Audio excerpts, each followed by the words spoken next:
you come down from, I will exclude the J&K, the Jammu region, Baramulla and Kupwara districts, they are basically akin to the LC.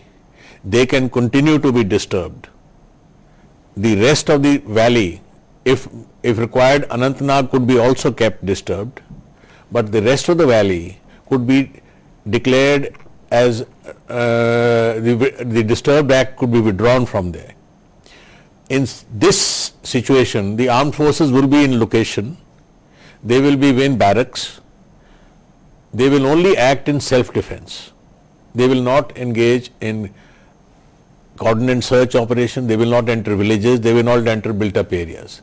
It's a very workable solution. So partial revocation and yes, putting the armed forces back in the barracks where they're not required outside. Yes. Brigadier Sharma? Firstly, I have a different opinion than my yes, seniors, So a extraordinary situation was created since it was beyond paramilitary forces and police to handle the situation.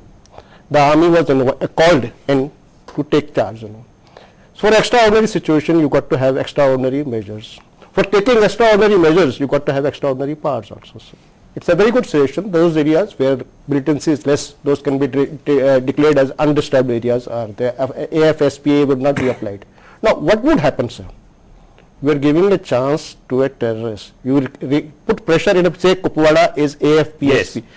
He would leave that place and go to Badgaon. Suppose Badgaon has to have bases there. So, without bases, he can't do that. He would acquire bases, sir. He would acquire bases. Bases are all over. Now, he would get into but a mode of... Sharma, looking at the Punjab experience, I think finally they had, brought the entire state under as a disturbed area, and later they identified, I think, 65 or 70 police stations which were actually disturbed. And then the whole concentration was in those areas. This did work in Punjab. The same template will not work in Valley. Same template will not work in Valley. We have taken 60 years to win the hearts and minds of the local populace of Kashmir. We have not succeeded so far. People might say so many things, 60%, 40%, I feel we have not succeeded. He takes it as a right that he is supposed to do Sadbhavna, he is supposed to do this for me. Sarkar ne karna, whether army does it or a police does it or a state government does it. Now, if we declare a partial area as undisturbed area, these guys will run there. They will find sanctuaries there. Now, would we again turn the clock back and declare that area as disturbed area? You could do that. No, but it's again hip hop. We go full hog at this stage. If the situation is so good, situation is so improved, I still will repeat that word, we go for jugular and uproot it. Otherwise, we are creating the same problem which we created in 48. What is your opinion? Brigadier Sharma feels that I think you should go for the jugular. This is the time to go for the jugular. And if you pull back from one area, I think the militant could move into that area. No, I don't really agree with him in this aspect. I think we need to take a very conservative view on this issue. Why do you think the army is opposing either partial withdrawal or complete withdrawal of the Armed Forces Special Powers Act? No, the army is not, you see, as far as the Armed Forces Special Powers Act is concerned, if the army is operating in a disturbed area, definitely it requires support, it requires legal support to conduct their operations. How do you deal with the situation where innocents get killed? It is not that we are violating the Armed Forces Special Powers Act. No, definitely not. It is sometimes such mistakes do take up incidents. But General Parag, don't you think army is lax in dealing with some of the people against whom even a prima facie case is established? I know you would compare the situation with Chechnya and other places. No, it is far better here. Kamar, what I would say is two things. One, a soldier is fighting or is involved in insurgency when he doesn't know who the militant is, because the militant is not wearing a uniform. There is an ambush, it is sprung, security forces say, "Ruk jao," and the man starts running. What is the choice? Basically two choices or three. One, let him go. Secondly, run after him and try and catch him alive, in which case at the last minute he'll whip out a pistol and shoot you. The third is give another warning and try and injure the person.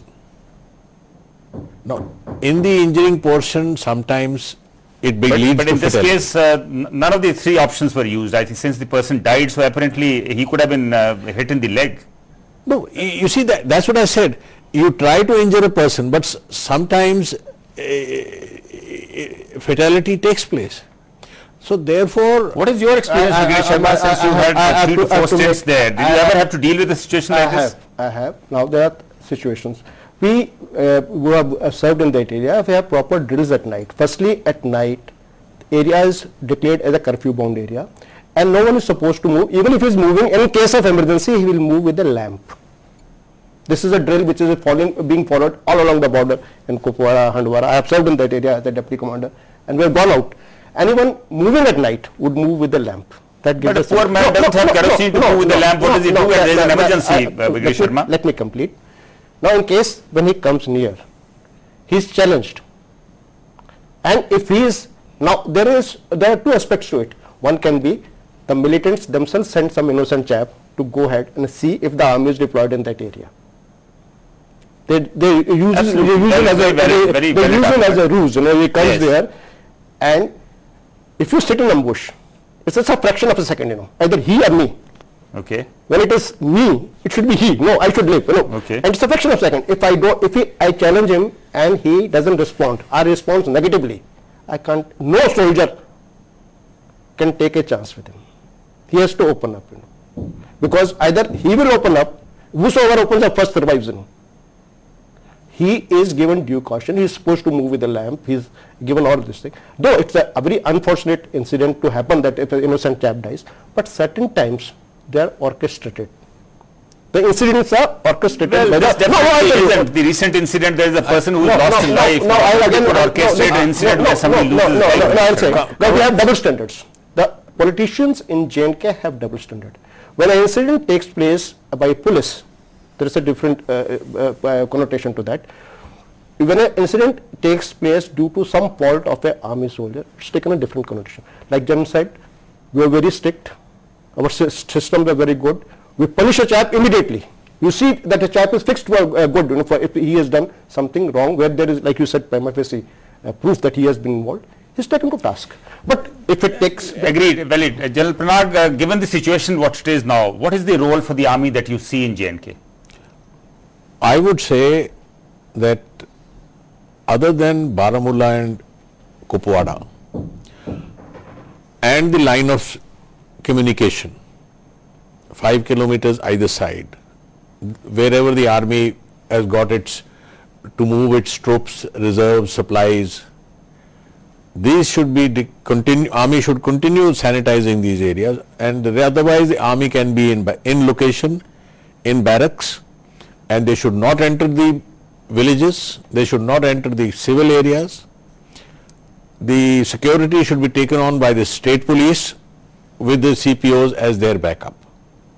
Yes, and there should be an amendment to the Special Powers Act that normally in a normal situation as per the CRPC, state administration can call for requisition the services of the army to disperse an illegal assembly. Well, we should say cover that should be amended to say that they can be called for a specific incident, a specific time. So they should be around so that they can react, and there should be legal provision for them to be called by this civil administration when the situation is beyond their control. They should be having that thing, and they should call up the armed forces. They should be available, but they must never be used for crowd control. Crowd control is the sole job of the police, and crowd can get nasty, and a soldier will then use his gun. We will have worse incidents. Brigadier Sharma, would you like to add to what General Pranag said? I generally What agree. role do you see for the army today? I generally see, sir, as of now, the army has two roles, LC management and hinterland management.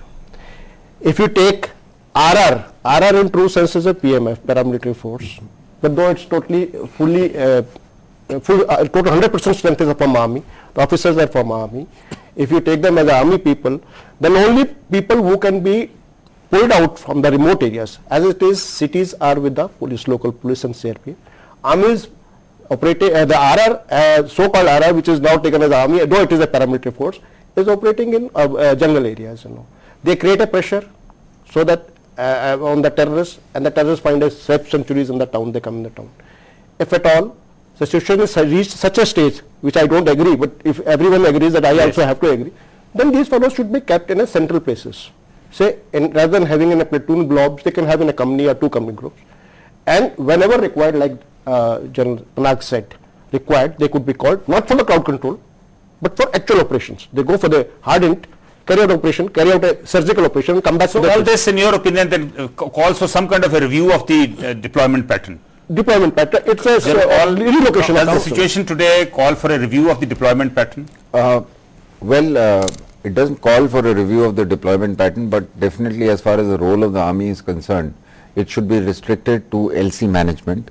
It should be restricted to areas which are along its lines of communication to the LC, which needs to be secured.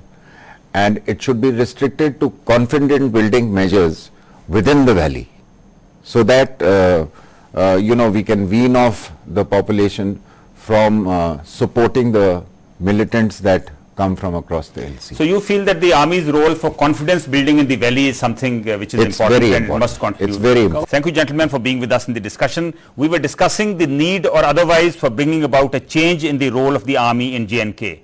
While militancy is under control, political unrest continues unabated in the state. Under the circumstances, review of the army deployment for internal security definitely needs attention and discussion.